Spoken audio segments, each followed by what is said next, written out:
There is a body of water in the Solomon Islands that the men who fought there gave a name. Not the name on the charts, not the official designation, a name earned over months of violence so concentrated and so relentless that the water itself seemed to carry the weight of it. They called it Ironbottom Sound, between the island of Guadalcanal and the small volcanic cone of Savo Island. The water is not deep, and by the end of 1942, it was full of ships, full of men, full of the particular kind of silence that follows catastrophic violence and never quite lifts. Dozens of warships from both sides lay on the bottom of that sound. American, Japanese, steel and iron, and the men who sailed inside them. Resting now in water so dark and so still that divers who visit them today describe the experience in language that does not belong to sport. This is not the story of those ships. This is the story of the night that decided which side would put them there.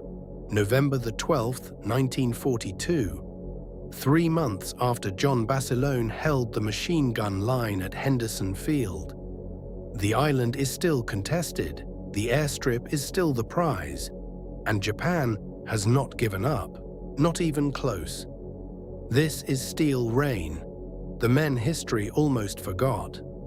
By November 1942, the strategic situation around Guadalcanal had reached the particular kind of desperation that produces bad decisions on both sides.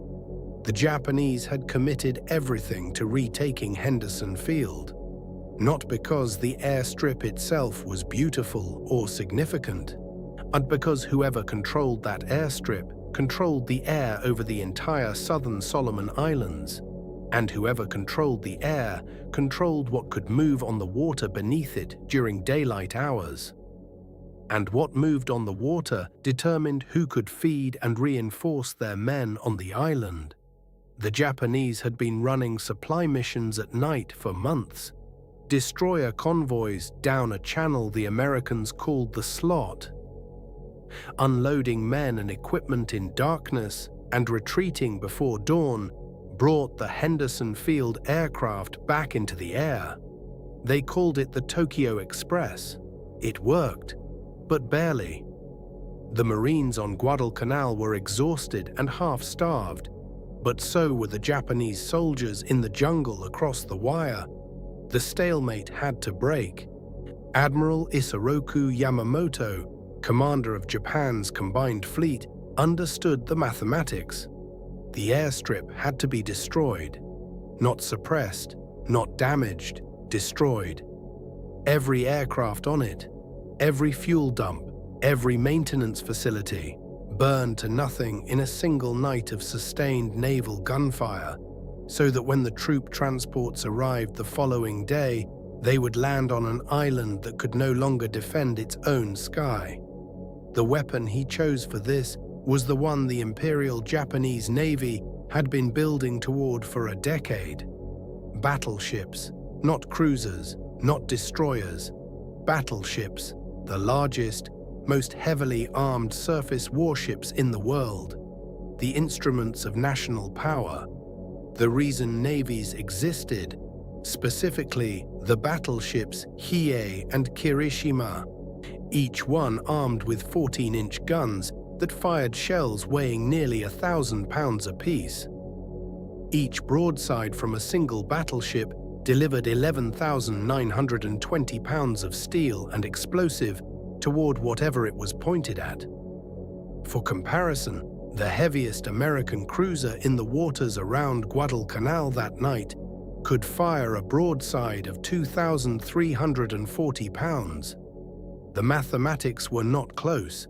Commanding this bombardment force was Vice Admiral Hiroaki Abe, a career naval officer of 31 years, a graduate of the Imperial Japanese Naval Academy class of 1911, a man who had been at Pearl Harbor, at Wake Island, at the Eastern Solomons, at Santa Cruz, promoted to Vice Admiral on the 1st of November 1942. 12 days before the battle, his orders were precise. He sails south through the slot. Enter Ironbottom Sound after midnight. Bombard Henderson Field with special fragmentation ammunition loaded specifically for destroying aircraft and infrastructure, not for fighting other ships. Destroy the airstrip, return north before dawn. Simple, overwhelming, mathematically inevitable. Standing between Abe's force and Henderson Field was a man who had never commanded ships in combat. His name was Rear Admiral Daniel Judson Callaghan.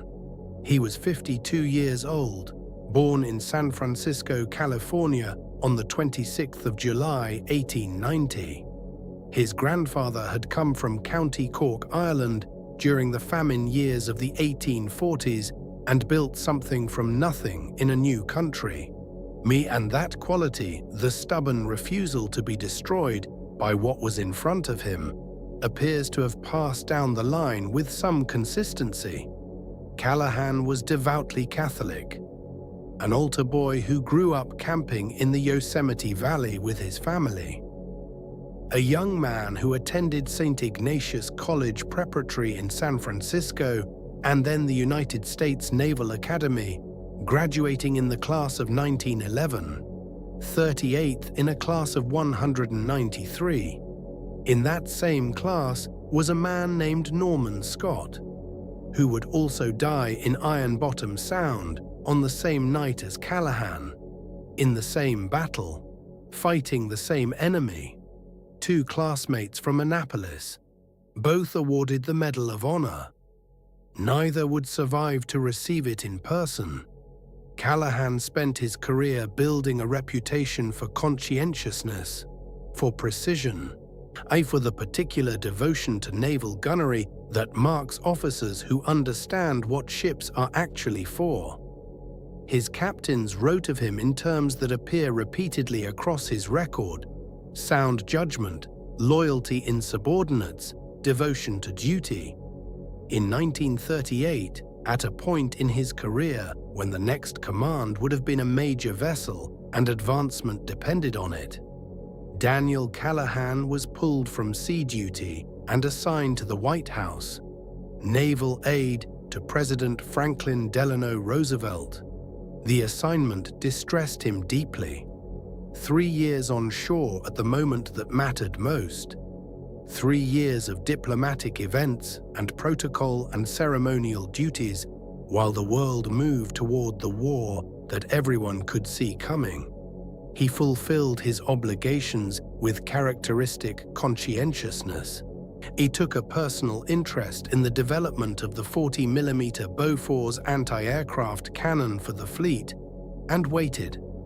In the spring of 1941, he pleaded for sea duty. Roosevelt released him. He assumed command of the heavy cruiser USS San Francisco, and when the United States entered the war in December 1941, Callaghan was at sea, where he had always belonged.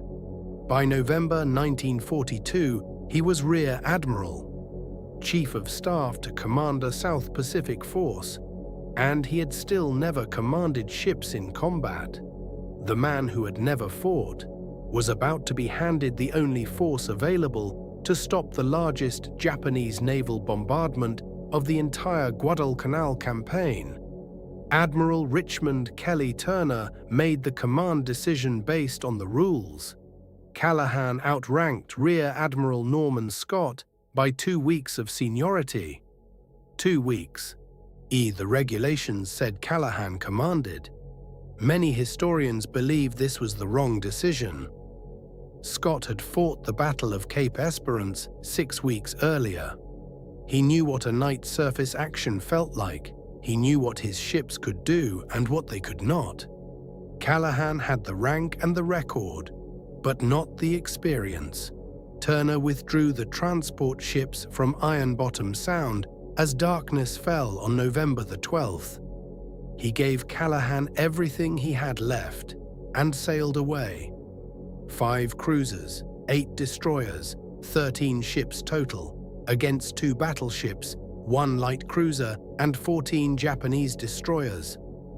Callaghan arranged his ships in a single column, destroyers at the front and rear, cruisers in the center, his flagship, USS San Francisco, sitting in the middle of the line.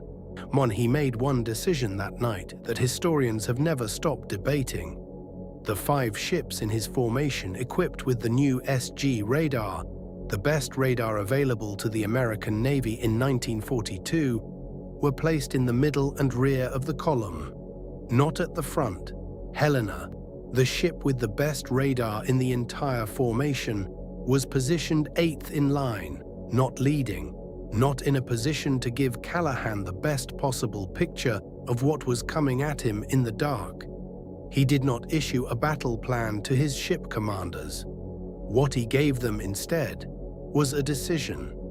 He was going into the dark, into the middle of whatever was coming, and they were going with him. At midnight on November the 13th, Abe's formation encountered a heavy rain squall northwest of Savo Island. The weather that had been deteriorating for hours finally broke into a tropical storm. Abe reversed course. His formation, already complex, split into several groups in the confusion. The carefully planned arrow formation, with its destroyer screens, dissolved in rain and darkness and contradictory orders. At 1:24 on the 13th, USS Helena painted the Japanese formation on radar. 2 groups, 27,000 yards and 32,000 yards distant. 27,000 yards, 15 miles. Callaghan ordered his column to turn 2 points to starboard, to meet the enemy head-on, rather than try to maneuver around them. At 1:40, USS Cushing, leading the American column through the darkness, sighted 2 Japanese destroyers at 3,000 yards. Not 15 miles, 3,000 yards, less than 2 miles, is in the darkness, in the rain, in the narrow waters between Guadalcanal and Savo Island, where there was barely room to turn. Cushing immediately turned left to expose her torpedo tubes and fired a query to Callaghan, permission to engage. Callaghan withheld the order. Ships behind Cushing had to emergency maneuver to avoid colliding with her. The American column, already navigating in darkness with imperfect radar, began to lose its shape. At 1:48, Callaghan gave the order that has been quoted and debated and argued over ever since. Odd ships fire to starboard. Even ships fire to port. By this point, the 2 formations were so completely intermingled that both sides were surrounded by each other. The battle that followed was not a naval engagement in any recognizable tactical sense. Samuel Eliot Morison, the foremost naval historian of the Second World War, called it the wildest, most desperate sea fight since Jutland. The Japanese commander Tamichi Hara, a destroyer captain who survived the entire Pacific War, described it later in terms that belonged to a different vocabulary than naval tactics. He wrote of a battle without structure, without front or rear, without the possibility of maneuver, ships firing in every direction simultaneously. Friends and enemies indistinguishable in the darkness, except by the direction of their guns. At 1:50, Abe's flagship Hiei turned on a searchlight. It found USS Atlanta at 1,500 yards, 1,000 yards closer than the minimum safe range for the battleship's main guns. The battle erupted. Hiei fired. Atlanta was struck by multiple heavy shells. In some of them were American, friendly fire in the chaos that followed the opening salvos. Atlanta was effectively destroyed in the first minutes.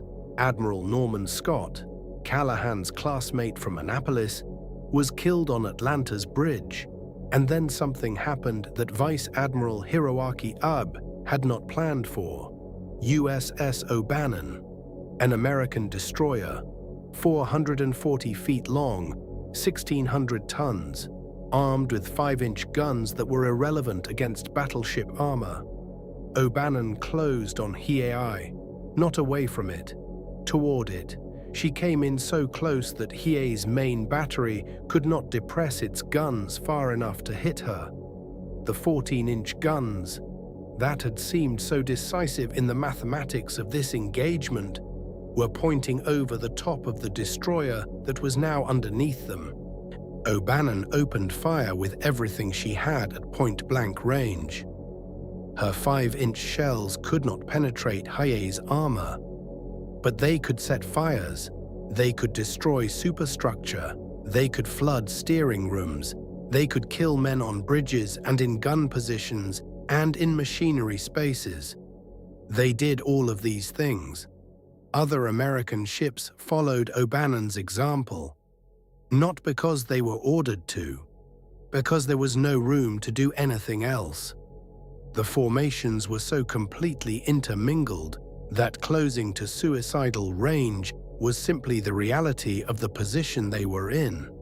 Destroyers sailed past battleships close enough for sailors to see the faces of enemy crews in searchlight beams. USS Laffey, another American destroyer, passed so close to Hiei that she was inside the minimum range of every major weapon the battleship carried. Machine gun fire from Laffey raked Hiei's bridge. Admiral Abe's chief of staff was killed beside him. Abe himself was wounded. Laffey was subsequently sunk by other Japanese ships. The battle lasted 24 minutes from first contact to the order to withdraw. 24 minutes. In those 24 minutes, 13 American ships fought 14 Japanese ships, including 2 battleships. In any rational assessment of naval firepower, the outcome should have been the complete destruction of the American force. Instead, something else happened. Abe looked at his situation. His flagship was on fire. His steering was flooded. His chief of staff was dead beside him. His formation was in chaos. His fragmentation ammunition, loaded for bombarding Henderson Field, not for fighting cruisers and destroyers, was the wrong ordnance for this engagement. His radar was inferior to what the Americans carried, and the American ships, damaged, burning, some already sinking, kept coming. At 2 o'clock, Vice Admiral Hiroaki Abe ordered his battleships north, away from Guadalcanal. Henderson Field was not bombarded that night. The cost of this decision, for both sides, was staggering. The Americans lost 2 light cruisers and 4 destroyers. 1,439 men were killed, including 683 aboard USS Juno. A light cruiser struck by a Japanese torpedo at 11:01 the following morning as the surviving American ships withdrew. She exploded and sank in 20 seconds. Of her crew of 700, 10 men survived. Among the 690 who did not were 5 brothers from Waterloo, Iowa: George Sullivan, Francis Sullivan, Joseph Sullivan, Madison Sullivan, Albert Sullivan. 5 brothers who had enlisted together after Pearl Harbor, who had requested and received assignment to the same ship, who had sailed together into Ironbottom Sound on the night of November the 12th. Their mother, Aletta Sullivan, received the telegram in Waterloo, Iowa, on January the 12th, 1943. She was told that all 5 of her sons had been lost. The 5 Sullivan brothers became the most famous casualty of the naval battle of Guadalcanal. Their faces appeared on war bond posters. A ship was named for them. Their story moved through the country in the way that certain stories move, finding something in the people who hear it that cannot be explained by the facts alone. Congress responded. The War Department responded. What emerged from the loss of the Sullivan brothers was a policy that exists in the United States military to this day. The sole survivor policy. If a family loses multiple members in combat, surviving family members may be removed from frontline duty to prevent the complete destruction of a family's male line. The mathematics of sacrifice had found a limit that the country was not willing to exceed again. Rear Admiral Daniel Callaghan was killed on the bridge of USS San Francisco during the battle. Exactly when is not precisely recorded. The chaos of those 24 minutes does not yield to the kind of documentation that peacetime allows. He was buried at sea. His name is inscribed on the Wall of the Missing at the Manila American Cemetery in the Philippines. On the 9th of December 1942, 26 days after his father's death, Lieutenant Junior Grade Daniel J. Callaghan Jr. walked into the White House. President Roosevelt personally placed the Medal of Honor in his hands. The citation reads, "Although outbalanced in strength and numbers by a desperate and determined enemy, Rear Admiral Callaghan, with ingenious tactical skill and superb coordination of the units under his command, led his forces into battle against tremendous odds, thereby contributing decisively to the rout of a powerful invasion fleet and to the consequent frustration of a formidable Japanese offensive." General Alexander Vandergrift, commander of the Marine forces on Guadalcanal, sent a message to the Navy the morning after the battle. He had watched from the shore as the guns lit up Ironbottom Sound through the night. He wrote, "Our greatest homage goes to Callaghan, Scott and their men, who with magnificent courage against seemingly hopeless odds, drove back the first hostile attack and paved the way for the success to follow. Is to them the men of Cactus lift their battered helmets in deepest admiration." Admiral Isoroku Yamamoto relieved Hiroaki Abe of his command on the 20th of December 1942. His assessment was specific. Abe had encountered a force he should have destroyed. He had the firepower, he had the numbers, he had the training, he had a mission objective that the entire Japanese Pacific strategy depended on. And he had turned back. Yamamoto's conclusion, as documented in Japanese naval records, was that Abe's lack of aggressiveness had taken a tactical situation that favored Japan and converted it into the loss of the first Japanese battleship of the entire war. Abe resigned from the Imperial Japanese Navy in March 1943. He lived until 1949. He never commanded ships again. What Yamamoto could not explain in his assessment, and what the Japanese naval after-action analysis struggled with for weeks afterward, was not Abe's decision to withdraw. Commanders make decisions under fire. Withdrawals happen. Wars are full of moments where the calculated choice is retreat. What the Japanese analysis could not fully account for was what had made the withdrawal necessary. The American ships had closed to ranges that made the battleship's main batteries useless. They had accepted losses that by any rational military calculation should have caused a withdrawal on the American side, long before they caused one on the Japanese side. They had kept fighting in conditions of such confusion and darkness and chaos that distinguishing friend from foe was impossible, and they had kept fighting anyway. Abe's force had the firepower advantage at range. The Americans had eliminated range as a factor by removing it entirely. They had turned a naval battle into something closer to what happens in an alley at midnight. And in that kind of fight, the side with the bigger weapons does not automatically win. The Japanese had trained for night surface combat for years. It was considered one of their decisive advantages. Long lance torpedoes, superior optics, night fighting doctrine refined through exercises and study. None of it prepared them for an enemy willing to sail directly into their formation and fight at ranges where doctrine becomes irrelevant. Hiei was found by American aircraft at dawn on November the 13th, 30 miles northeast of Savo Island, unable to maneuver. As she was attacked repeatedly throughout the day by aircraft from Henderson Field, the airstrip she had sailed south to destroy.